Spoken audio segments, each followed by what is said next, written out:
दोस्तों स्वागत है आपका आज की बेहद बड़ी और महत्वपूर्ण खबरों में। आज की बड़ी खबरों में दोस्तों बात करने वाले हैं लॉकडाउन 4.0 को लेकर।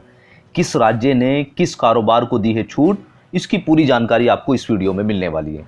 इसी के साथ बैंक खाते में सरकार भेज रही है 5-5 हजार रुपए। जी हाँ दोस्तों, 5-5 हजार रुपए बैंक खाते में आने वाले हैं। किस प्रकार आपको आवेदन करना होगा, इसकी पूरी जानकारी आपको इस वीडियो में देने वाले हैं। यहीं पर कोरोना वायरस को लेकर भी बड़ी अपडेट निकलकर आ रही है। जी हां दोस्तों, इसी के साथ मौसम विभाग ने जारी किया है अलर्ट, बड़ी चेतावनी दी है, जिसको लेकर प्रधानमंत्री जी ने भी करी है अपील। खबरों में और भी है बहुत कुछ। चैनल पर पहली बार विजिट कर रहे हैं तो सब्सक्राइब जरूर कर लीजिएगा। नीचे आपको लाल रंग का सब्सक्राइब का बटन दिख रहा है, इसे दबाकर सफेद बना दो और इसी के बराबर में घंटी है, उस घंटी को भी दबा देना। तो दोस्तों यहाँ पर सबसे पहले बात करते हैं कि लॉकडाउन 4.0 की गाइडलाइंस को देकर 2 दिन पहले केंद्र सरकार ने गाइडलाइंस जारी कर दी थी और बोल दिया था कि अब राज्य सरकार अपने अकॉर्डिंग इसमें मॉडिफाई कर सकता है। तो सबसे पहले बात करते हैं दिल्ली की। दिल्ली के सीएम अरविंद केजरीवाल ने सोमवार को प्रेस कॉन्फ्रेंस करी और उन्होंने बोला कि भाई कोरोना वायरस से तो लड़ना ही है, ये जंग हमारी जारी रहेगी, लेकिन इसी के साथ अर्थव्यवस्था को खोलने के लिए भी धीरे धीरे हमें बढ़ना होगा। तो यहाँ पर दिल्ली सरकार की तरफ से सरकारी दफ्तर और प्राइवेट दफ्तर जो है खोलने के आदेश जारी कर दिए गए हैं, लेकिन साथ में ही बोला है कि कुछ रेस्ट्रिक्शन आपको लगानी पड़ेगी, अपना आपको खुद अवेयर करना होगा, सोशल डिस्टेंसिंग का पालन करना होगा। तो यहाँ पर प्राइवेट दफ्तरों के लिए खास तौर पर बोला है कि वो कोशिश करें कि ज़्यादा से ज़्यादा काम घर पर हो, 50% कर्मचारी ही दफ्तरों में आकर काम करें। यहीं पर दोस्तों अगर बंद की बात करते हैं कि क्या चीज़ें बंद रहेगी, तो सबसे पहले तो शाम के 7 बजे से सुबह के 7 बजे तक बिल्कुल कर्फ्यू जैसा माहौल रहेगा, कोई भी छूट शाम को नहीं दी गई है।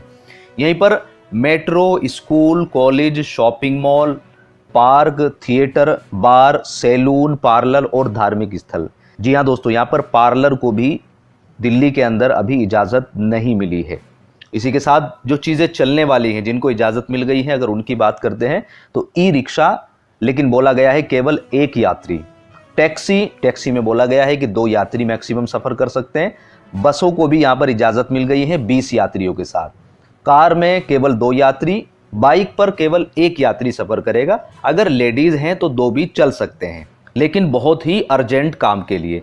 यहीं पर जो दुकानें खोली जाएंगी, सरकार की तरफ से ऐलान हुआ है कि ओड और इवन के कॉन्सेप्ट के अनुसार दुकानों को खोला जाएगा।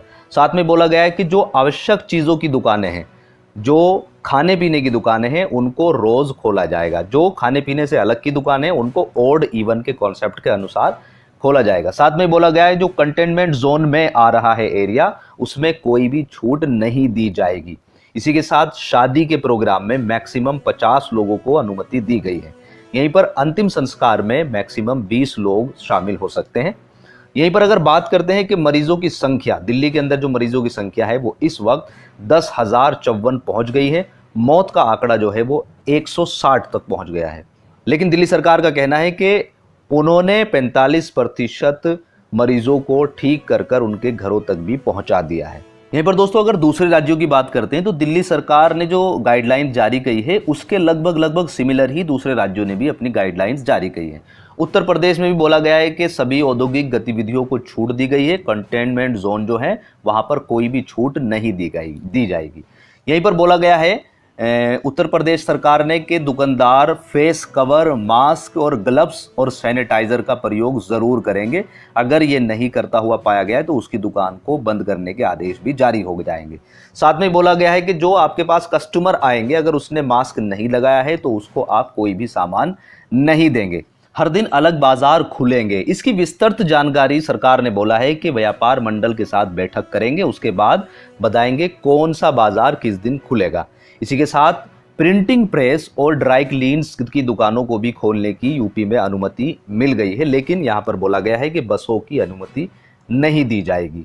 साथ में ही जो कार बाइक का जो पूरा कॉन्सेप्ट है वो जैसा दिल्ली सरकार ने बोला है वही यहाँ पर यूपी सरकार ने भी बोला है।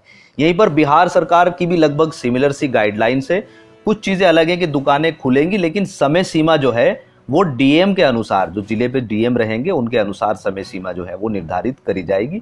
साथ में ही बिहार सरकार ने डिसीजन लिया है कि यहाँ पर बसें नहीं चलाई जाएंगी। इसी के साथ जो पंजाब सरकार है, पंजाब सरकार का डिसीजन है कि दुकानें खुलेंगी सुबह 7 बजे से शाम 6 बजे तक। सीमित स्टाफ यहाँ पर काम करेगा और सारी आवागमन जो है वो एज इट इज चलती रहेंगी। बसों को भी परमिशन है और कारों को भी पंजाब सरकार ने परमिशन दी है, लेकिन साथ में ही गाइडलाइंस का पालन किया जाएगा, सोशल डिस्टेंसिंग का। यहीं पर अगर राजस्थान की बात करते हैं तो राजस्थान पे भी लगभग सिमिलर गाइडलाइंस है, लेकिन यहाँ पर सैलून और ब्यूटी पार्लर की दुकानों को खोलने के आदेश दिए गए हैं। पहले वाले राज्यों में ये आदेश नहीं दिए गए हैं। साथ में ही राजस्थान में बसें चलेंगी, लेकिन पान, गुटखे, तंबाकू उत्पादकों पर रोक रहेगी। इसी के साथ दोस्तों एक और अपडेट निकल कर आ रही है आप लोगों के लिए कंस्ट्रक्शन मजदूरों के लिए। जी हाँ, सरकार ने 5-5 हज़ार रुपए देने का फैसला लिया है कंस्ट्रक्शन मजदूरों को। जी हाँ दोस्तों, दिल्ली के मुख्यमंत्री अरविंद केजरीवाल ने लॉकडाउन के बीच एक बार फिर से कंस्ट्रक्शन मजदूरों की आर्थिक मदद करने का ऐलान किया है। सीएम केजरीवाल ने कहा है कि दिल्ली में कंस्ट्रक्शन का काम करने वाले मजदूरों को इस महीने एक बार फिर से 5-5 हज़ार रुपए की राशि दी जाएगी। जी हाँ दोस्तों, अब आपको करना क्या होगा, आपको ये स्क्रीन पर दिख रहा है कि जिन मजदूरों का रजिस्ट्रेशन का नवीनीकरण नहीं हुआ है वो इस सुविधा का लाभ उठाने के लिए दिल्ली सरकार की ई डिस्ट्रिक्ट साइट जो आपको यहाँ पर दिख रही है इस पर क्लिक करें और आवेदन कर दें। इस साइट का लिंक जो है नीचे मैं डिस्क्रिप्शन में भी दे रहा हूं आपको, आप सीधा उस पर क्लिक कर इस साइट पर जाकर अगर आपने अभी तक रजिस्ट्रेशन नहीं किया है तो रजिस्ट्रेशन कर दें। जैसे आप रजिस्ट्रेशन करेंगे दिल्ली सरकार की तरफ से आपको 5,000 रुपए की राशि आपके बैंक खाते में ट्रांसफर कर दी जाएगी। दूसरी बात यहाँ ध्यान रखेंगे, जितनी भी साइट्स हैं ये जो गवर्नमेंट प्रोवाइड कर रही है उस पर रश ज़्यादा है, तो हो सकता है कि ये साइट थोड़ी सी प्रॉब्लम करे, लेकिन जब कोशिश करेंगे तो डेफिनेटली ये काम करना भी शुरू कर देगी। यहीं पर दोस्तों इस लॉकडाउन में हर व्यक्ति परेशान है, लेकिन अगर सबसे ज़्यादा परेशानी देखी जाएगी तो वो प्रवासी मजदूरों की तस्वीर सामने निकल कर आती है। प्रवासी मजदूर लगातार कोशिश कर रहे हैं, अपनी सरकारों से अनुरोध कर रहे हैं कि उनको इस राज्य से निकाला जाए, अपने राज्य में भेजा जाए, अपने घर पर भेजा जाए। सरकारें भी लगातार कोशिश कर रही है, लेकिन कल 3 तस्वीरें सामने आ रही हैं गुजरात से, यूपी से और हरियाणा से, कि अब मजदूरों का जो धैर्य है वो साथ छोड़ना शुरू कर दिया है और उनका गुस्सा भी सामने आने लगा है। गुजरात के अहमदाबाद में सैकड़ों संख्या में जो मजदूर सड़क पर जा रहे थे, जब पुलिस ने उनको रोकने की कोशिश करी तो उन्होंने पुलिस पर पथराव करना शुरू कर दिया है, जिसमें 2 पुलिस वाले घायल भी हो गए। इसी के साथ गाजियाबाद में स्पेशल श्रमिक ट्रेन के लिए रजिस्ट्रेशन जैसे ही शुरू हुआ तो वहां पर भी हजारों की भीड़ इकट्ठा हो गई है, जिसको अधिकारी सही तरीके से मैनेज नहीं कर पाए। और यहीं पर अगर हरियाणा के सोनीपत की बात करते हैं तो यहाँ पर 2000 से भी ज़्यादा मजदूर बस को पकड़ने के लिए स्टैंड पर जुटे। इसी के साथ दोस्तों अगली खबर निकल कर आ रही है अमेरिका से। अमेरिका के पूर्व राष्ट्रपति बराक ओबामा ने बोला था कि ट्रंप जो है कोविड-19 की सिचुएशन को सही प्रकार से हैंडल नहीं कर पा रहे हैं। इसी का अब जवाबी हमला शुरू हुआ, ट्रंप का जवाबी हमला।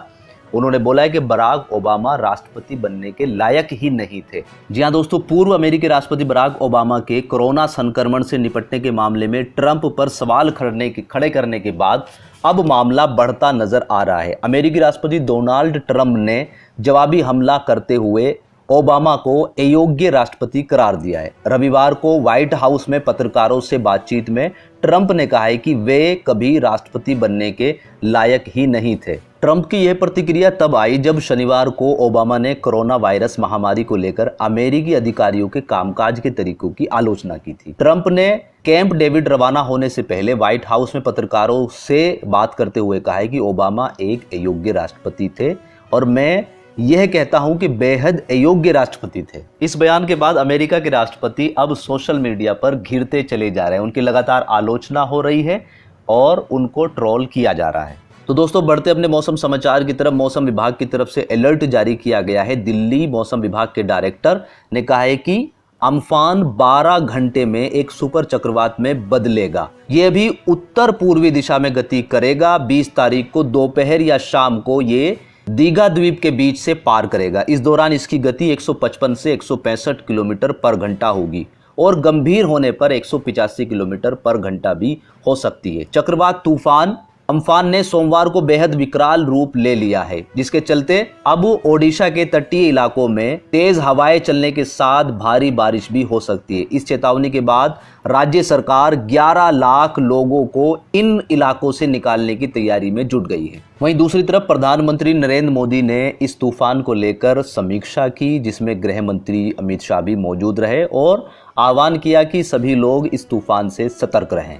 इसी के साथ अगले 24 घंटे में मौसम का कैसा होने वाला है मिजाज, उसको भी जान लेते हैं। मौसम विभाग की तरफ से अगले 24 घंटे के दौरान केरल, तटीय कर्नाटक और दक्षिणी तमिलनाडु के कुछ हिस्सों में तेज बारिश होने की आशंका जताई जा रही है। वहीं पर आंतरिक तमिलनाडु, आंतरिक कर्नाटक, मध्य महाराष्ट्र, छत्तीसगढ़ के कुछ हिस्से और गंगी पश्चिमी बंगाल, उड़ीसा और उत्तर पूर्वी राज्यों में कुछ स्थानों पर बारिश के आसार नजर आ रहे हैं। तटीय आंध्र प्रदेश और रायलसीमा में गर्जना के साथ एक दो स्थानों पर तेज बौछारें हो सकती हैं।